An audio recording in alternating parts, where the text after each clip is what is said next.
जोहार झारखंड देख रहे हैं आप। मैं हूं आपके साथ सिरांधा शेखर। सबसे पहले आप सभी से गुजारिश की आप लॉकडाउन का पालन पूरी शिद्दत के साथ करिए, क्योंकि ये लॉकडाउन आपके लिए ही किया गया है, आपकी सुरक्षा के लिए किया गया है।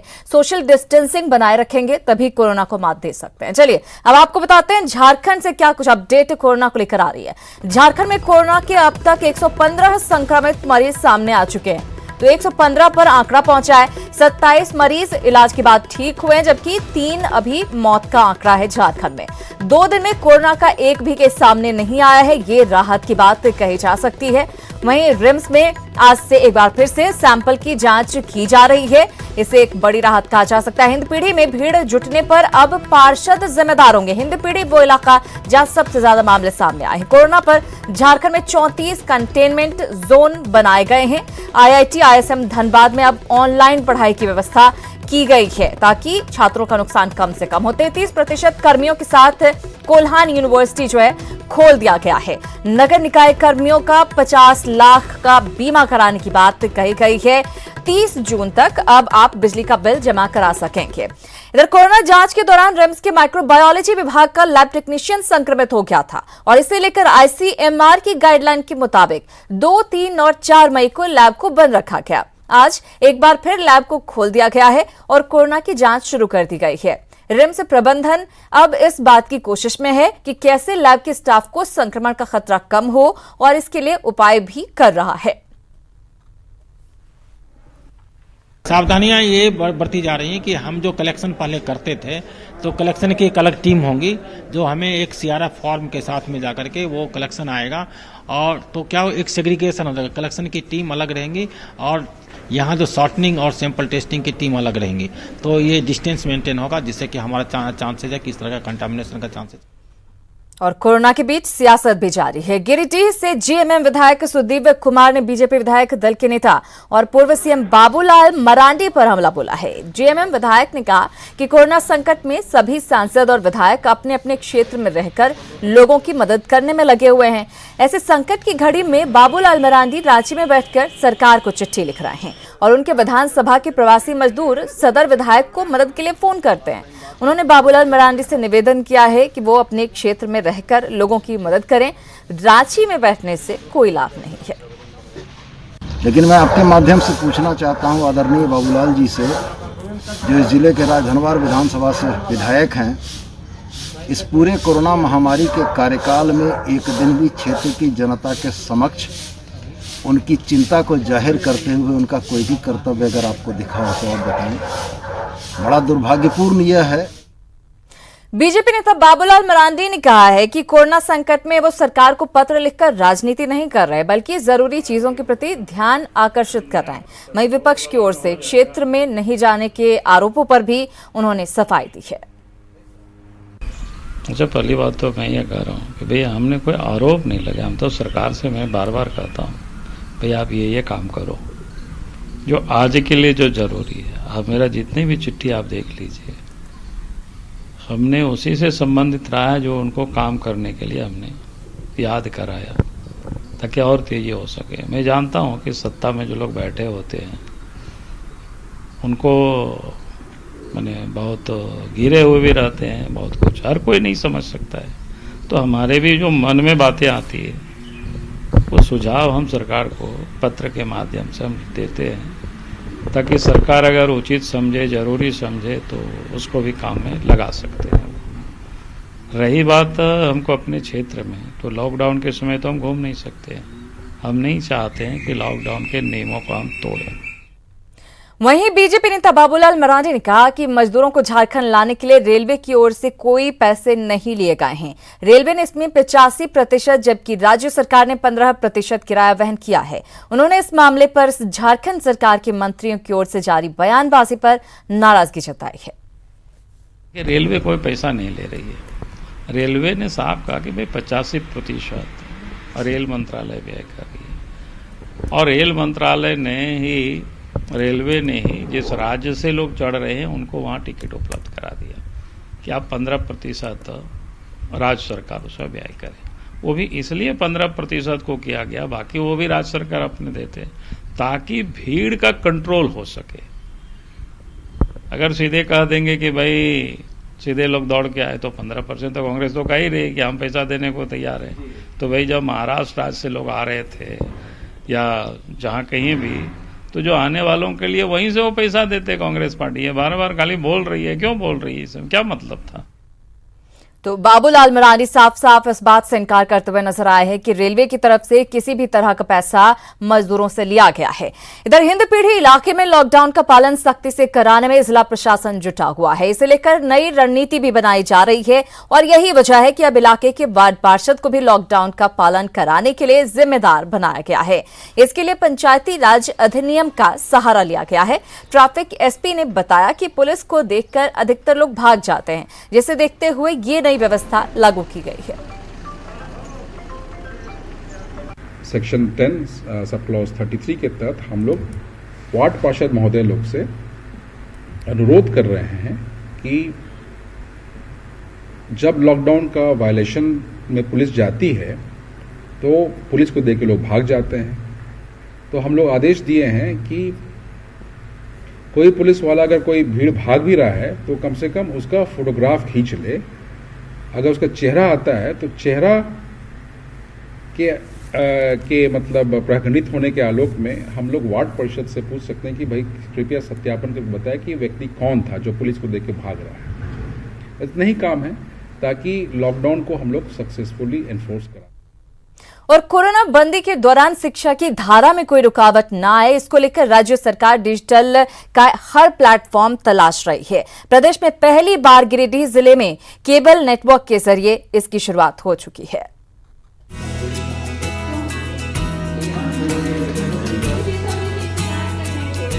कोरोना काल में मची उथल पुथल के बीच प्रदेश में शिक्षा को स्थिर करने की कवायद शुरू हो गई है।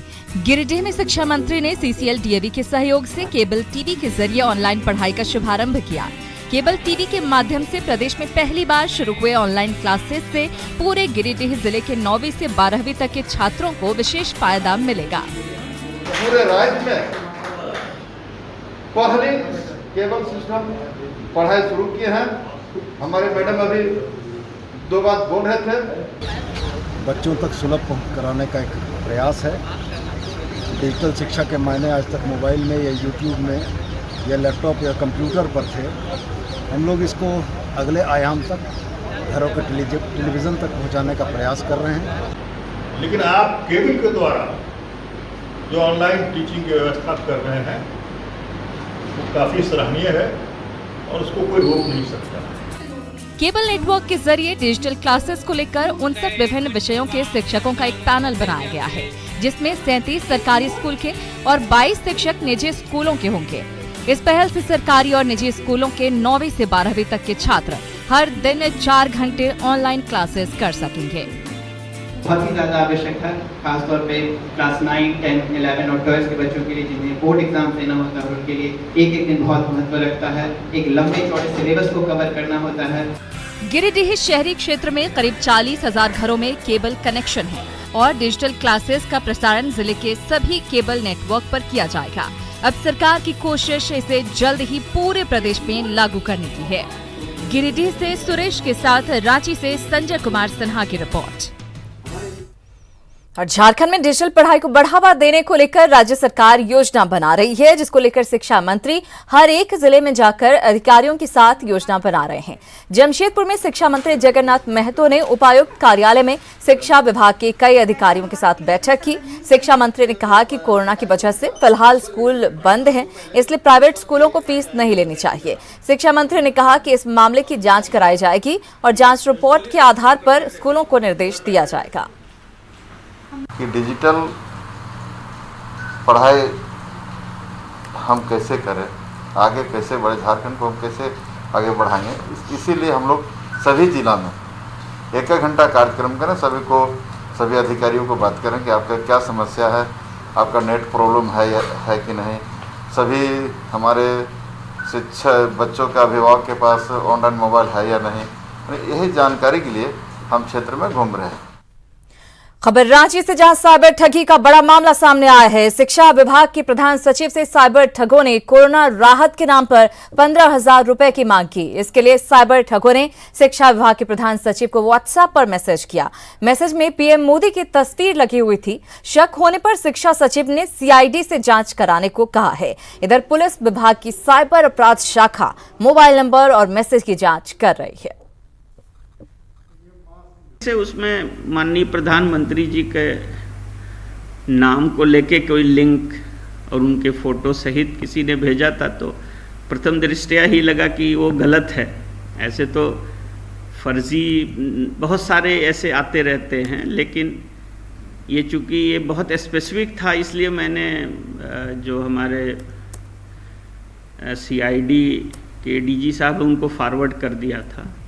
अब वो उस पर आगे की कार्रवाई करेंगे। मैंने जिस नंबर से आया था वो नंबर भी उनको भेज दिया था और वो मैसेज भी भेज दिया था। अगर मेहमान 1 या 2 दिन के लिए आते हैं तो उनकी मेहमान नवाजी में कोई कसर नहीं छूटती है, लेकिन जब यही मेहमान 2-3 दिनों के बजाय 44 दिनों तक रुक जाएं तो फिर गरीब परिवार की हालत क्या होगी, कोई भी समझ सकता है। दरअसल लॉकडाउन धनबाद के झरिया में एक परिवार के लिए मुसीबत बन गया है। अपनी बेटी के लिए वर देखने बिहार के जमुई जिले से आए 9 लोग अब परेशान हो गए हैं। लॉकडाउन के कारण जिस रिश्तेदार के यहां पर वो रुके हुए थे, अब उनके लिए इन मेहमानों के रहने और खाने पीने की व्यवस्था करना मुश्किल साबित हो रहा है। ऐसे में अब ये लोग वापस जमुई पहुंचाने की गुहार लगा रहे हैं।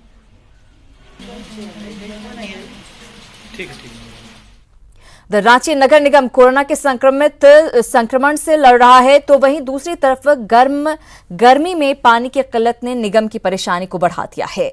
दोनों फ्रंट पर लड़ना निगम के लिए आसान नहीं दिख रहा। सीमित संसाधन के साथ साथ आर्थिक मजबूरी भी निगम के आड़े आ रही है। पूरे मामले पर रांची के मेयर ने वाटर बोर्ड और स्वास्थ्य विभाग के साथ एक अहम बैठक की, जिसमें लोगों तक गर्मी में सीमित संसाधन में ही पानी पहुंचाने का फैसला लिया गया। मेयर ने पूरे मामले में सरकार से भी मदद मांगी है। अभी गर्मी जैसे ज़्यादा पड़ गई तो हमारे लिए आफत हो जाएगा, जैसे लॉकडाउन खुल गया तो और आफत हो जाएगा। इन सबको देखते हुए हम पानी कैसे पहुंचाएंगे, इसके लिए हमारा चिंता बहुत है। हमने सरकार से इसके लिए डिमांड भी किए थे 19 करोड़ 77 लाख रुपये का, लेकिन अभी तक सरकार हमें 44 लाख रुपये दिए हैं, जो ऊंट के मुंह में जीरा के समान है। सीमित संसाधन में जनता को पानी पिलाएंगे, लेकिन स्थिति जो भयावह होगी उससे निपटने के लिए रांची नगर निगम के सामने बहुत बड़ा चुनौती है। मैं इतना ही कहूँ, सरकार इसके लिए सहयोग करे।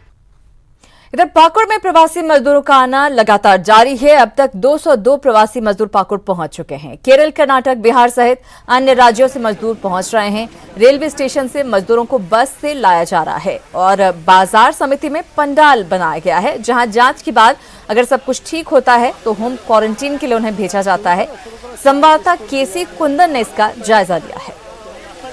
पाकुड़ में प्रवासी मजदूरों का आना लगातार जारी है और जिला प्रशासन काफ़ी तत्परता से यहाँ पर भूमिका निभा रही है। हमारे साथ यहाँ पर परिवहन विभाग के पदाधिकारी, हम उनसे जानते हैं, सर क्या परेशानी हो रही है और क्या लग रहा है आप लोग को इस पूरे काम को करने में? नहीं, सरकार जो जिम्मेदारी दे रहा है उसको हम लोग सक्षम है निभाने के लिए। जो भी जिम्मेदारी। कितना बस सर, अब तक कितना बस भेजे?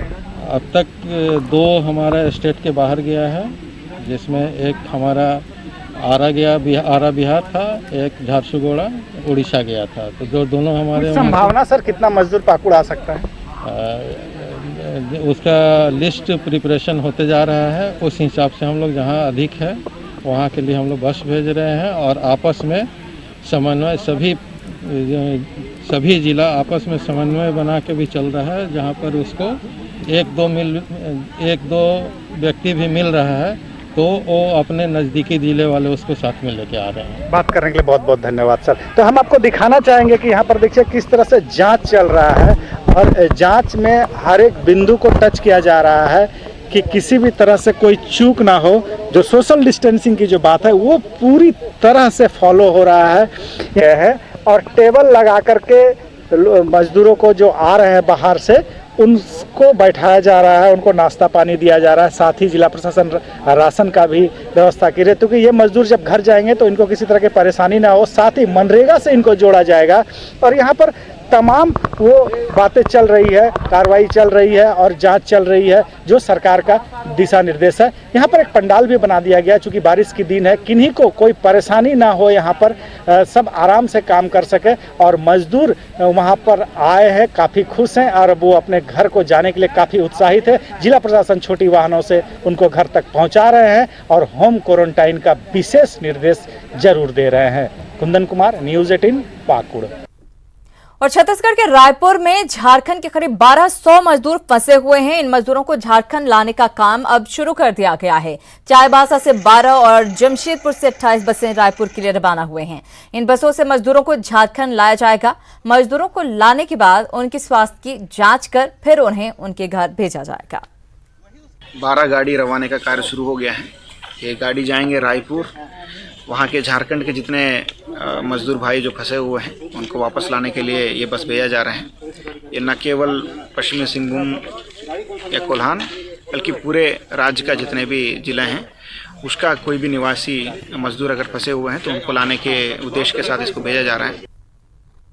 कोरोना से बचाव का एकमात्र उपाय सोशल डिस्टेंसिंग है, लेकिन इसके बाद भी लोग सोशल डिस्टेंसिंग की धज्जियां उड़ा रहे हैं। गुमला में बड़ी संख्या में लोग बिना काम के सड़क पर निकल पड़े हैं। इन तस्वीरों को देखकर जरा भी नहीं लग रहा है कि देश में लॉकडाउन लागू है। अगर इन लोगों पर सख्ती नहीं बरती गई तो हालात भयावह हो सकते हैं। इसलिए न्यूज़ 18 अपने तमाम दर्शकों से अपील करता है कि वो लॉकडाउन का सख्ती से पालन करें।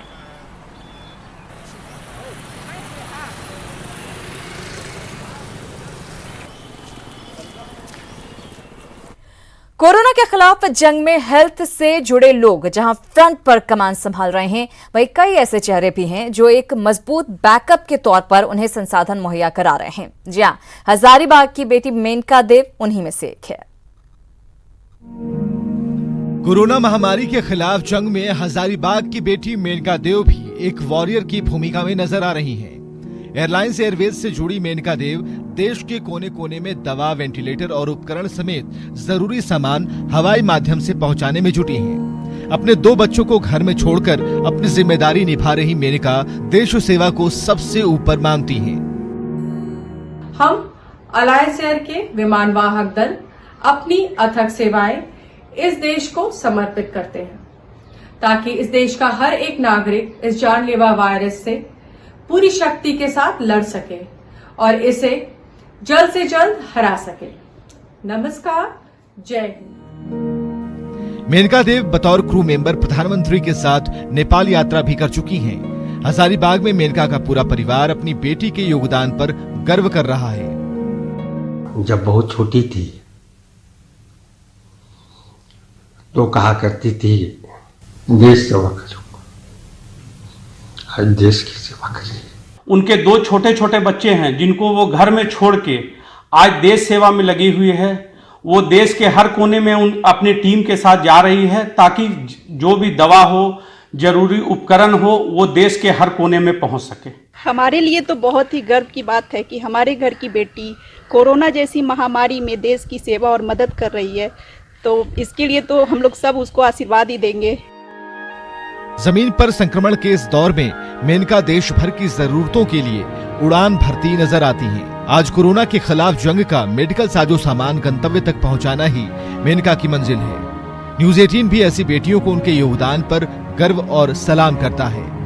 हजारीबाग से राकेश के साथ रांची से संजय कुमार सिन्हा की रिपोर्ट।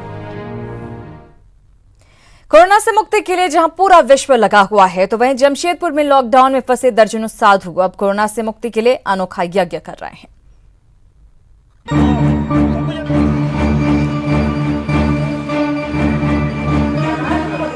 जानलेवा कोरोना को हराने के लिए जहां हर संभव कोशिश की जा रही है, तो वहीं अब दवाओं के साथ साथ दुआओं का भी दौर शुरू हो गया है। जमशेदपुर के भूतनाथ मंदिर में अयोध्या से आए दर्जनों साधुओं ने लॉकडाउन में फंसने के बाद अब यहीं से कोरोना को भगाने के लिए अनुष्ठान शुरू कर दिया है। 11 बजे से 3 बजे तक पंचाग्नि शिवन अग्नि में तप करते हैं। इसमें जो है हमारे 18 साल का कोर्स होता है। पंचध्वनि, सप्तध्वनि, द्वादश ध्वनि का नाम है कोट ध्वनि, खपर ध्वनि।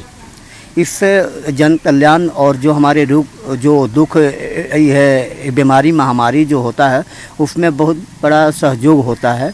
और ये जो वातावरण वायुमंडल जो दूषित हो जाता है उसके शुद्धिकरण करने में जैसे हवन पूजन आदि हम लोग करते हैं उसमें बहुत बड़ा हम लोगों का एक सहयोग मिलता है। तपती धूप में भी धुनी जमाकर अपने चारों तरफ आग जलाकर यज्ञ करने वाले ये साधु पिछले 10 दिनों से जमशेदपुर में फंसे हैं। कोरोना के खात्मे के लिए यज्ञ करने वाले ये साधु अब वापस भेजने की भी मांग प्रशासन से कर रहे हैं। अयोध्या से, बनारस से, मथुरा, वृंदावन से, आरा से संत हमारे आए हैं 23 आदमी। और डीसी महोदय से हमारा मांग है कि जो जहां से आए हैं, वृंदावन का आए हुए हैं हमारा 16 लोग हैं रासलीला, वो लोग को पहुंचाने का कृपा करें। कहते हैं जहां दवा काम नहीं आती वहां दुआ काम आती है। हम भी यही चाहते हैं कि दवा से हो या फिर दुआ से बस कोरोना का खात्मा हो जाए। जमशेदपुर से न्यूज़ 18 के लिए आशीष तिवारी की रिपोर्ट। तो दवाएं लगातार डॉक्टर्स की तरफ से दी जा रही हैं और साधु दुआएं कर रहे हैं। देखते हैं कब तक इसका असर पूरी तरह से देखने को मिलता है। खैर, चतरा में एक बार फिर न्यूज़ 18 की खबर का असर हुआ है। कमात गांव में 1 साल से चारपाई पर जिंदगी की जंग लड़ रहे लाचार जोगवा भुइयां को अब सिस्टम का साथ मिल गया है। न्यूज़ 18 पर प्रमुखता के साथ खबर चलने के बाद प्रशासन हरकत में आया और डीसी के निर्देश पर बीडीओ, सीओ और थाना प्रभारी साथ ही सदर अस्पताल के वरीय चिकित्सा पदाधिकारी की संयुक्त टीम जोगवा भुइयां के घर पहुंची और एम्बुलेंस से सदर अस्पताल लेकर गई। इसके साथ ही सीओ ने वृद्धा पेंशन से वंचित जोगवा को जल्द से जल्द पेंशन के लाभ के साथ अन्य सरकारी योजनाओं का लाभ देने की बात कही। न्यूज़ 18 के माध्यम से जैसे ही जानकारी मिली, हम लोग तुरंत कामत ग्राम में प्रखंड विकास पदाधिकारी, अंचल अधिकारी, थाना प्रभारी और हॉस्पिटल के डॉक्टर साहब तुरंत हम लोग रेस हो गए और कामत पहुंचे और उनके सारे वस्तु स्थिति से अवगत हुए। झारखंड के प्रवासी मजदूरों को घर वापसी पर उनको अपने राज्य में ही रोजगार उपलब्ध हो, इसके लिए हेमंत सरकार हर उस सेक्टर को तलाश रही है जिसमें रोजगार की संभावनाएं हो। इसी क्रम में आज मुख्यमंत्री हेमंत सोरेन लाह रिसर्च इंस्टीट्यूट नामकुम पहुंचे और वहां पर लाह के क्षेत्र में किए जा रहे कार्यों का निरीक्षण किया। मुख्यमंत्री ने कहा कि प्रवासी मजदूरों की घर वापसी के बाद उनके लिए रोजगार के अवसर अपने ही राज्य में तलाशे जा रहे हैं। वैल्यू एडिशन को लेकर जो सीधे तौर पर हमारे ग्रामीण पहले जुड़े हुए थे और एक उनका आय का स्रोत हुआ करता था, हम वो कारण जानना चाहते हैं कि अचानक ये ऐसा क्या हो गया कि ये चीज़ें बंद हो गई। और आप देख रहे हैं कि हम लगातार इस राज्य में वैल्यू एडिशन को लेकर, लोगों को रोजगार से जोड़ने को लेकर और यहाँ के आंतरिक संसाधनों को मैं बड़े पैमाने में एक्सप्लोर करने की दिशा में हूँ और इसको लेकर क्या क्या हमारे पास चीज़ें हैं उनको हम अभी एक एक करके देख रहे हैं। इसी के साथ इस बुलेटिन में फिलहाल इतना ही, लेकिन न्यूज़ 18 बिहार झारखंड पर खबरों का सिलसिला लगातार जारी है।